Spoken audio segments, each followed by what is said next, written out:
सशक्त आवाज लाइव में आपका स्वागत है।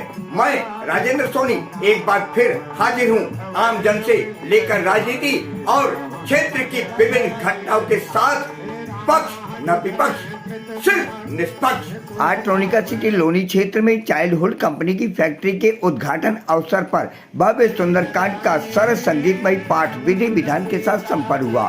पूज्य पिता स्वर्गीय पंडित राम गरीब शर्मा की 47वीं पुण्यतिथि पर आम आदमी पार्टी लोकसभा उपाध्यक्ष पूर्वांचल विंग के साथ साथ रेडी पटरी विंग के विधानसभा अध्यक्ष पद का दायित्व संभालने वाले समाज सेवी रमेश शर्मा द्वारा आयोजित भंडारा और भव्य सुंदर कार्यक्रम में संत विशंबर नाथ वेदांती के अलावा आम आदमी पार्टी के पदाधिकारियों कार्यकर्ताओं में शिखा त्रिवेदी, वीरेंद्र गुप्ता, फौजी जीती गुज्जर, साक्षी गुप्ता, पंडित दिनेश शर्मा, पंडित शेखर शर्मा सहित समाज सेवियों गणमान्य अतिथियों ने हिस्सा लिया। पत्रकारों से हुई भेंटवार्ता के दौरान समाज सेवी तथा राजनीतिक दखल रखने वाले रमेश शर्मा ने कहा, आज शिक्षक दिवस और यहाँ आपकी गरिमा में उपस्थिति जतला रही है कि कुछ है।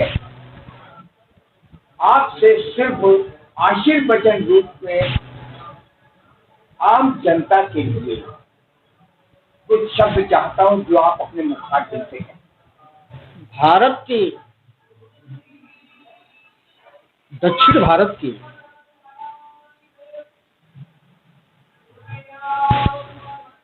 शिक्षा क्षेत्र के डॉक्टर सर्वपल्ली राधाकृष्णन जी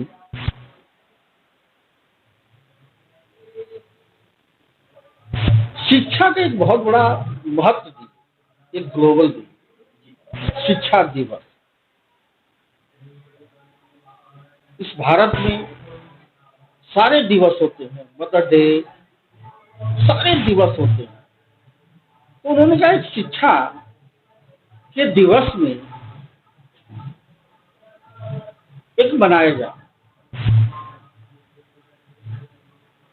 तो डॉक्टर साहब ने इस प्रस्ताव को केंद्र में रखे। तब उस समय भारत के प्रधानमंत्री मोतीलाल नेहरू, तो इसको शिक्षा दिवस में मनाया, लेकिन कोई जानता नहीं था। लेकिन जब भारत की भारतीय जनता पार्टी की जब सरकार आई, जब इसके माननीय प्रधानमंत्री मोदी जी जब हुए, तो उन्होंने प्रकट देकर के इसको शिक्षा दिवस के रूप में बहुत तेज मनाया गया। हर स्टेटों में, हर राज्यों में, हर कस्बे में, केंद्र में से लेकर बुद्धिजीवी वर्ग इसको बड़ा हाईलाइट किया, और सबसे बड़ा जो चौथा स्तंभ मीडिया इसको और हाईलाइट, ये भी एक दिवस है। कहा गया है ना, मुखम देहम शिक्षा अनवरता, कि मुख में सरस्वती का वास होता है। शिक्षा एक ग्लोबल है, एक मार्गदर्शक है। इसको चलाया गया और देखिए ना, सर्व शिक्षा में सर्व शिक्षा में सर्व शिक्षा में। पहले के आज से 30 साल, 40 साल, 50 साल पहले की शिक्षा में और आज की शिक्षा में आप कितना अंतर पाते? अंतर ये पाते हैं कि पहले सरकारी स्कूल हुआ करते थे, उसमें शिक्षा का ग्लोबल हुआ करता, वहां से बच्चा निकल करके IAS, IPS, PCS अधिकारी बनता। आज भी बन रहा नहीं, बन रहा है, आज भी बन रहा है।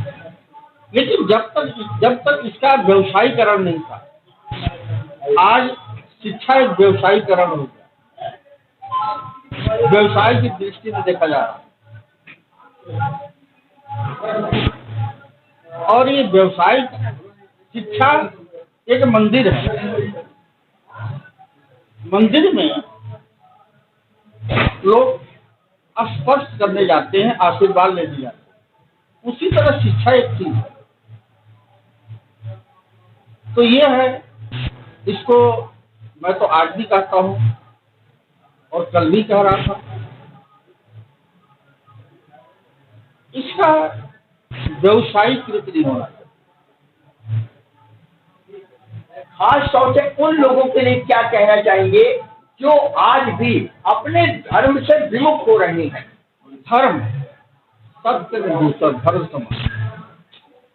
देखिए, धर्म एक मानव धर्म जी, उस मानव धर्म में जो कहा गया हश्व माने घोड़ा, घोड़ा मन का जो घोड़ा है उसको काबू रखे और सर्व सद्भाव को लेकर चले।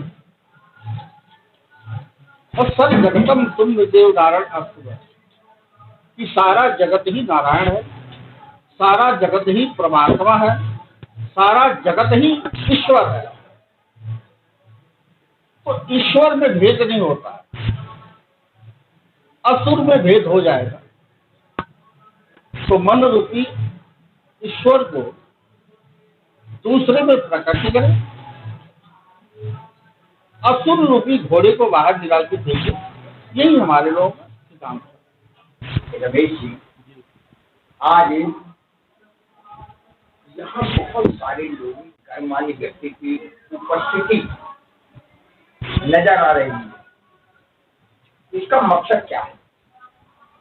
मैं असल में एक व्यवसायी आदमी हूँ और साथ में समाज में भी एक अपनी जिम्मेदारी समझता हूँ कि समाज की जो हमसे सेवा हो सके वो करूँ। और समाज के जो प्रतिष्ठित लोग हैं उनसे हमें बहुत कुछ सीखने को मिलता है, बहुत कुछ समझने को मिलता है। जो हमारा बुद्धि विवेक ज्ञान जो भी हमारे पास है वो सर्वप्रथम हमारे माँ बाप ने दिया, फिर स्कूल ने दिया, फिर समाज ने दिया। तो समाज के जो प्रतिष्ठित व्यक्ति हैं, सभ्य व्यक्ति हैं, सुलझे हुए व्यक्ति हैं, जो समाज को आगे लेके जाने का काम कर रहे हैं, आप उन्हीं से ही कुछ न कुछ अच्छा सीख सकते हैं। तो उन लोगों को, जैसे हम भाई हिंदू धर्म से बिलोंग करते हैं, तो हिंदू धर्म में भगवान राम की जो महिमा है, जिन्हें मर्यादा पुरुषोत्तम श्री राम कहा गया है, उनका गुणगान शायद हिंदू समाज में हर घर में होता है। तो उनके गुणगान को सुनने के लिए, उनके बताए हुए रास्ते पे चलने के लिए, और उन्होंने जो रास्ता बताया है हिंदू संस्कृति में, उस रास्ते से अच्छा रास्ता शायद कोई भी नहीं है। जो रास्ता हमें भगवान राम के द्वारा मिला है, तो उसके नक्शे कदम पे चलने के लिए और कुछ बुजुर्गों के आशीर्वाद के लिए आज ये तमाम गणमान्य व्यक्तियों को हमने यहाँ निमंत्रित किया है और आदर सत्कार के साथ उनको यहाँ पे बुलाया है। भगवान राम की चर्चा और प्लस अपने इस प्रतिष्ठान की शुरुआत करेंगे। और आज हमारे पिताजी की 47वीं पूर्ण तिथि है।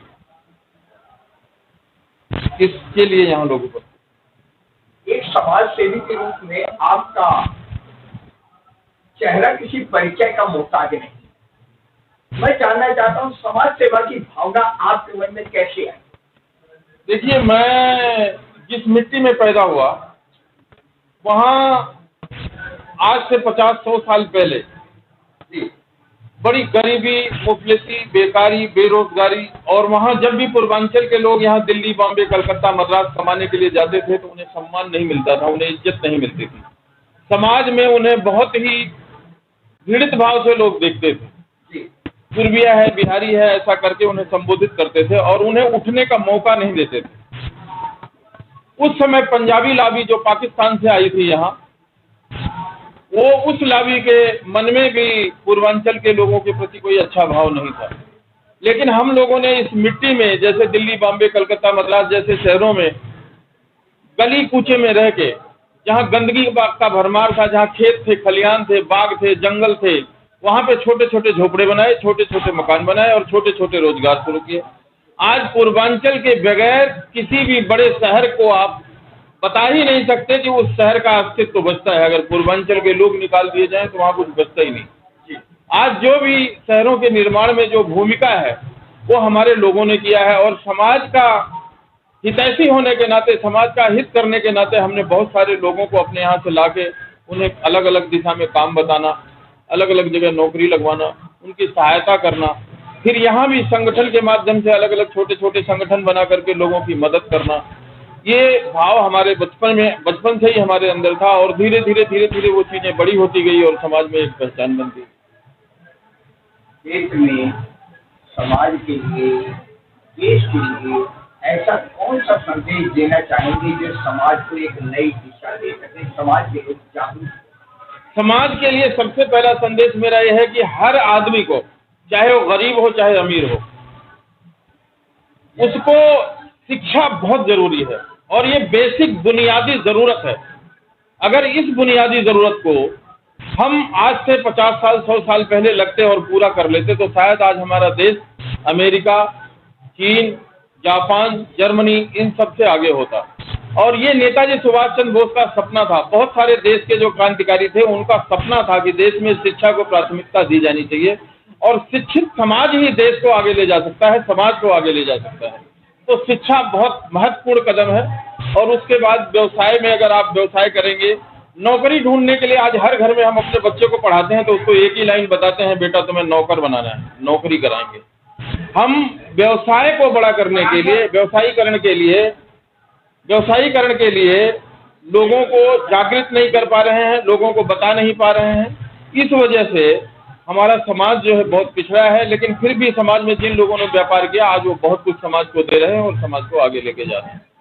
क्योंकि शिक्षा एक ऐसे वो शेरनी का दूध है, हाँ, जो पिएगा वो दहाड़ेगा। करेक्ट। ये बाबा साहब भीमराव अंबेडकर ने कहा था कि ये शिक्षा वो शेरनी का दूध है, जो पिएगा वो दहाड़ेगा। और इस स्लोगन को लेकर के उन्होंने बहुत ही पिछड़े हुए समाज को बहुत आगे लेके आए, ये सभी लोगों को मालूम है।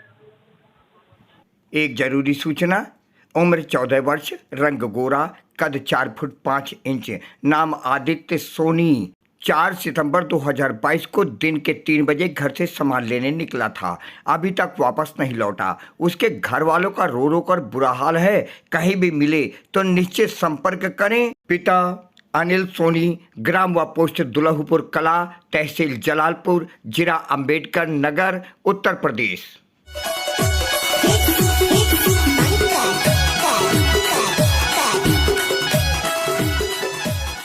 जाते जाते सब्सक्राइब करना ना भूलिए। आपके अपने चैनल को एक प्यारे से लाइक के साथ।